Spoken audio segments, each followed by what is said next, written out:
वर्णिवेशरमणीय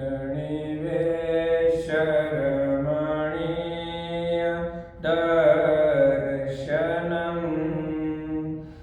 मन्दहासरुचिराननाम्बुजम् पूजितं सुरनरोत्तमेर्मुदा धर्मनन्दनमहं विचिन्तये। ॐ श्री अवतारिणे श्री स्वामिनारायणाय नमो नमः। श्री हरे कृष्णाय घनश्यामाय नीलकंठाय श्री सहजानंद स्वामिने नमो नमः। बोलो स्वामिनारायण भगवाननी जय। श्री नारायण मुनि देवनी जय। बधाय भक्तोने जय स्वामिनारायण। बोलो वचनामृत કેટલામું વાંચો? 18મું ગઢડા પ્રથમનું 18મું. પ્રથમનું 18મું બહુ મોટું છે પણ આપણે થોડું વાંચી સમજવા જેવું છે જીવનમાં. સ્ટાર્ટ નહોતું કર્યું ને આપણે? વચનામૃત ભગવાનના આપણા મોક્ષને માટે છે તો આપણે શ્રવણ કરી સભા યાદ રાખવાની. સ્વામિનારાયણ હરે, સ્વામિનારાયણ હરે. સંવત 1876 માક્ષર વદી છઠને દિવસ રાત્રિ પાછલી પહોર એક બાકી હતી ત્યારે સ્વામી શ્રી સહજાનંદજી મહારાજ શ્રી ગઢડા મધ્યે દાદા ખાચરના દરબારમાં આથમણે બારણે ઓરડાની ઓસરીને આગળ ફળિયામાં ઢોલિયા ઉપર બિરાજમાન હતા ને સર્વે શ્વેત વસ્ત્ર ધારણ કર્યા હતા. પછી પરમહંસ તથા સત્સંગીને તેડાવ્યા અને ઘણીવાર સુધી તો પોતે વિચારી રહ્યા અને પછી બોલ્યા છે, એક વાત કહું તે સાંભળો. બોલો વિસ્મયભાઈ. સંવત 1876 માક્ષર વદી છઠને દિવસે રાત્રિની એક પહોર પાછલી પહોર બાકી હતી. શ્રીજી મહારાજ શ્રી ગઢડા મધ્યે દાદા કાચાના દરબારમાં ઉગમણે આથમણા દ્વારને ઓરડાની ઓસરીએ આગળ ફળિયા પર ઢોલિયા ઉપર વિરાજમાન હતા અને સર્વશ્વેત વસ્ત્ર ધારણ કર્યા હતા. અને પછી પરમહંસ સત્સંગી ઘણીવાર સુધી પોતે વિચારતા પછી મારે કહું તે સાંભળો. આ વચનામૃત રાત્રિ પાછલી પહોર બાકી હતી એટલે કેટલા વાગ્યાનો સમય છે ખબર? 9. રાત્રિ પાછલી પહોર, એક પહોર એટલે 3 કલાકનો સમય. એટલે રાત્રિ પાછલી પહોર એટલે છેલ્લો પહોર બાકી હોય 3 કલાકનો એક પહોર કહેવાય. રાત્રિના 3 વાગ્યાનો સમય થાય. કેટલો? રાત્રિ પાછલી પહોર બાકી હતી ત્યારે, પાછલી પહોર એટલે છેલ્લી પહોર બાકી હોય ને એને પાછલી પહોર કહેવાય. તો 6 વાગ્યાની સવાર કહેવાય? નહીં, 3 થી 6 વાગ્યાનો ટાઈમ. એને પાછલી પહોર, છેલ્લી પહોર કહેવાય. 8 પહોર દિવસના, 8 પહોર રાત્રિના, એટલે 8 તેરી 24 કલાક થઈ. 3 કલાકનો એક પહોર. તો ભગવાન સ્વામિનારાયણે એ 3 વાગ્યા પછીના સમયમાં રાત્રિ એટલે આમ વહેલું પરોઢિયું થઈ જાય પછી 3 વાગ્યા પછી નાહી ધોઈને પૂજા કરવાની હોય. એવા સમયે મહારાજે પરમહંસ તથા સત્સંગીને તેડાવ્યા અને ઘણી વાર સુધી પોતે વિચારી રહ્યા. પછી બોલ્યા છે, એક વાત કહું તે સાંભળો. એમ કહીને શ્રીજી મહારાજ બોલ્યા છે, મારા મનમાં તો એમ થાય છે જે વાત ન કહું, પણ તમે અમારા છો માટે જાણીએ છીએ જે કહીએ છીએ. તો ભગવાન એમ કહે છે કે મારા મનમાં તો એમ થાય કે વાત ન કહું, પણ તમે અમારા છો એટલે મહારાજ કે જાણીએ કહેવું જ પડે, કહીએ જ તે મહારાજ કે અમારા માન્યા સ્વામિનારાયણ ભગવાન. હવે આપણે એના આશ્રિત સહી હરિભગત, તો આપણે ભગવાને આપણને એના માન્યા, તો આપણે મહારાજને આપણે માન્યા કે મારા ઈષ્ટદેવ છે, મારા ભગવાન છે, તો મારા ભગવાન મને જેમ આજ્ઞા કરે એમ મારે કરવું જોઈએ, તો આપણે એના ખરેખર આશ્રિત કહેવાય. મહારાજે કીધું અમારા તમે અમારા છો એમ અમે માન્યું છે મહારાજે, એટલે અમે વાત કહી. અને આ વાત છે તે સમજીને તે જ પ્રમાણે વર્તે તે જ મુક્ત થાય છે. જો મુક્ત થવું હોય, માયામાંથી મુક્ત થવું હોય, ભગવાનના ચરણારવિંદની સેવાને પામવું હોય અક્ષરધામમાં, તો ભગવાન સ્વામિનારાયણ એમ કહે છે કે આ વાત છે તેને સમજીને તે જ પ્રમાણે વર્તે. એને સમજે, યથાર્થ જાણે, ભગવાન જે વચન કહે એ સમજી લે અને એ પ્રમાણે વર્તે, આપણા જીવનમાં ઉતરે, આપણા આચરણમાં આવે ને, તો મહારાજ કે તે જ મુક્ત થાય છે, બીજા મુક્ત થતા નથી. ભગવાનને કરેલી જે આજ્ઞા એ જે આપણા જીવાત્માના રૂડા માટે જે મહારાજ વાત કરે છે, તો શ્રીજી મહારાજ એમ કે એ પ્રમાણે સમજીને વર્તે તે જ મુક્ત થાય છે. મુક્ત તો ગમે ત્યારે થવું જ પડશે. જન્મ મરણના દુઃખને ટાળવું હોય, ભગવાનને પામવું હોય, તો મુક્ત થયા સિવાય તો પમાતું નથી. તો મહારાજ કે એ પ્રમાણે સમજીને વર્તે તે જ મુક્ત થાય છે. પછી આમાં પરમહંસને, સત્સંગીને બધાને આગળ મહારાજ વાત કરે. કોઈ એક વ્યક્તિ સાધુને માટે નથી, એકને માટે કોઈને માટે નથી. બ્રહ્મચારી, સાધુ, પાર્ષદ, સત્સંગી, ભાઈ જેને મુક્ત થવું હોય, ભગવાનની સેવામાં અક્ષરધામમાં જવું હોય, એને બધાને મહારાજ કે એ પ્રમાણે વિચારીને સમજીને વર્તવા માંડે તો એ મુક્ત થાય. બાકી સાધુ હોય, બ્રહ્મચારી હોય, વિદ્વાન હોય, પંડિત હોય, ગમે તે હોય, પણ ભગવાને જે વાત કરી એને વિચારે ને એ પ્રમાણે વર્તનમાં ન મૂકે તો કોઈ મુક્ત થાય નહીં, એમ ભગવાન સ્વામિનારાયણ કહે છે.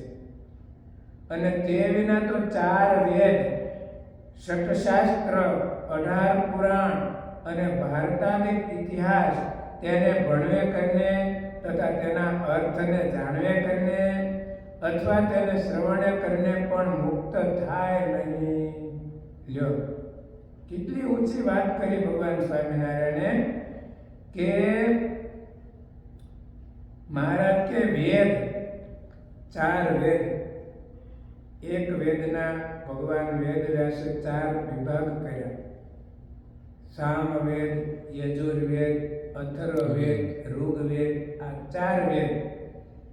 ષટશાસ્ત્ર, 6 જે શાસ્ત્રો છે, 18 પુરાણ અને ભારતાદિક ઇતિહાસ, આદિકમાં બધા ધર્મગ્રંથો આવી જાય. તો ભગવાન સ્વામિનારાયણ કે તેને ભણવે કરીને, એટલે તેને વાંચી લે.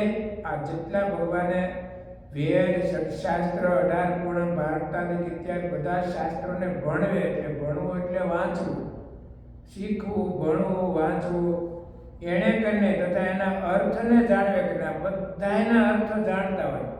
ઘણા અત્યારે મોટા મોટા વક્તાઓ નથી, લાખો મનુષ્યની મેદનીમાં ભાગવતની, મોટી મોટી રામાયણની કથા મૌખિક કહી દેતા હોય, એના અર્થને જાણતા હોય, એને બધુંય ખબર હોય, વાંચી જતા હોય, અર્થને સમજતા હોય, પણ ભગવાન સ્વામિનારાયણ કે એ શાસ્ત્રમાં કહ્યું એ પ્રમાણે પોતાના જીવનમાં ન મૂકે, વર્તનમાં જ્યાં સુધી પોતાનું આચરણ શુદ્ધ ન થાય ત્યાં સુધી કોઈ મુક્ત થાય નહીં.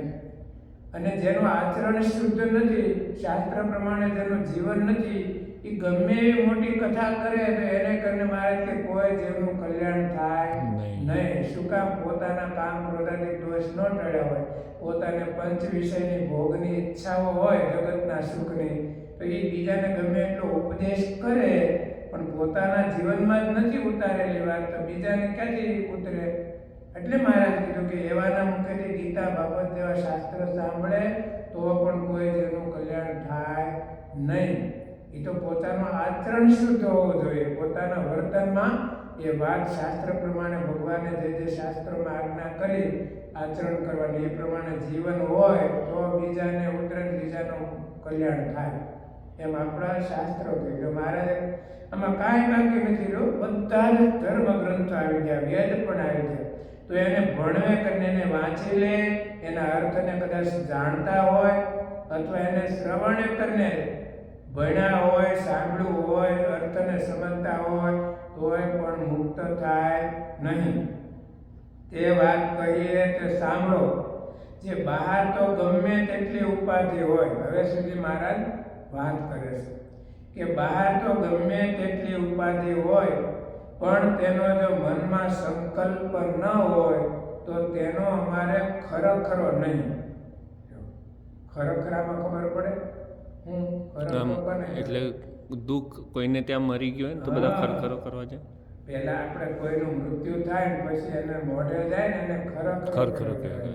શું કામ? એનું દુઃખ, એની દુઃખ ઓછું થાય, એને ધીરજ આપવા માટે, સાંત્વના આપવા માટે બધા સગા સંબંધીઓ એના બેસણામાં આવે એટલે એને ધીરજ રહે કે આપણી સાથે આપણો સમાજ છે, આપણા સંબંધીઓ એને શ્રદ્ધાંજલિ અર્પણ કરવા આવે એટલે એને થોડોક શોખ નબળો પડે. એનો શોખ હોય, દુઃખ હોય એ ઓછું થાય.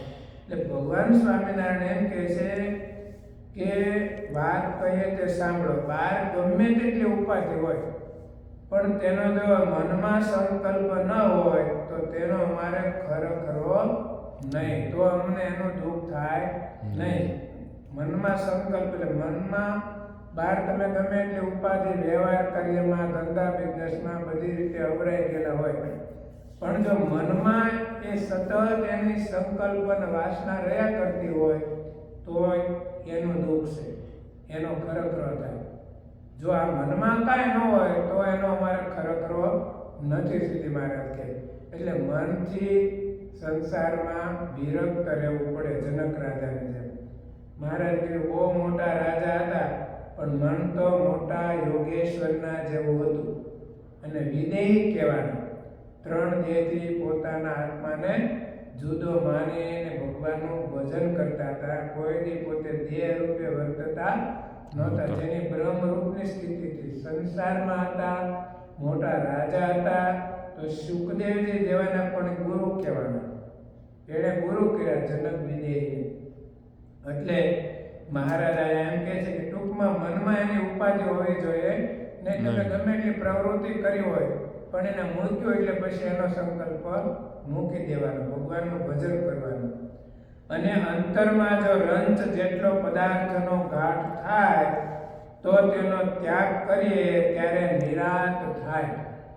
અંતરમાં રંચ જેટલો જો એનો ગાંઠ સંકલ્પ ગાંઠ રહી ગયો હોય તો મારાથી પદાર્થનો ગાંઠ થાય, રંચ માત્ર પદાર્થનો ગાંઠ થાય તો એનો ત્યાગ કરીએ ત્યારે નિરાંત થાય. એવો અમારો સ્વભાવ છે. કોણ કહે છે?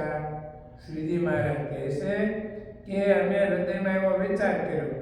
મહારાજ કહે કે અંતરમાં રંચ માત્ર જેટલા પદાર્થ, રંચ એટલે સામાન્ય ઝીણા એવા કાંઈ પણ પદાર્થનો જો ગાંઠ થાય તો એનો અમે ત્યાગ કરીએ ને ત્યારે નિરાંત થાય, ત્યારે સુખ અને શાંતિ થાય.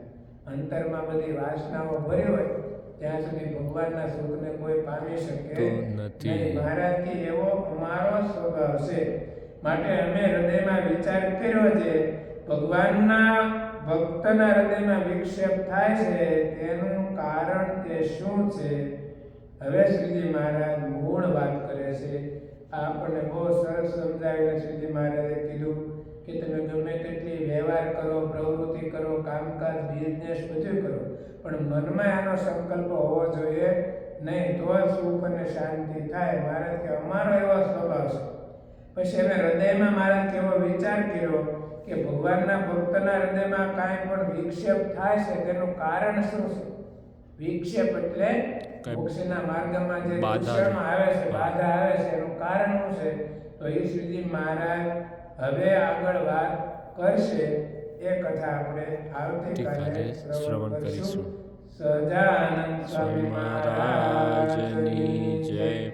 શ્રીપતિમ શ્રીધરમ સર્વદેવેશ્વરમ ભક્તિધર્માત્મજમ શ્રીવાસુદેવમ હરે માધવમ કેશવમ કામદમ કારણમ શ્રી સ્વામિનારાયણમ નીલકંઠમ ભજે.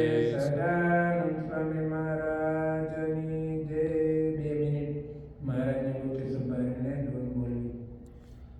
સ્વામિનારાયણ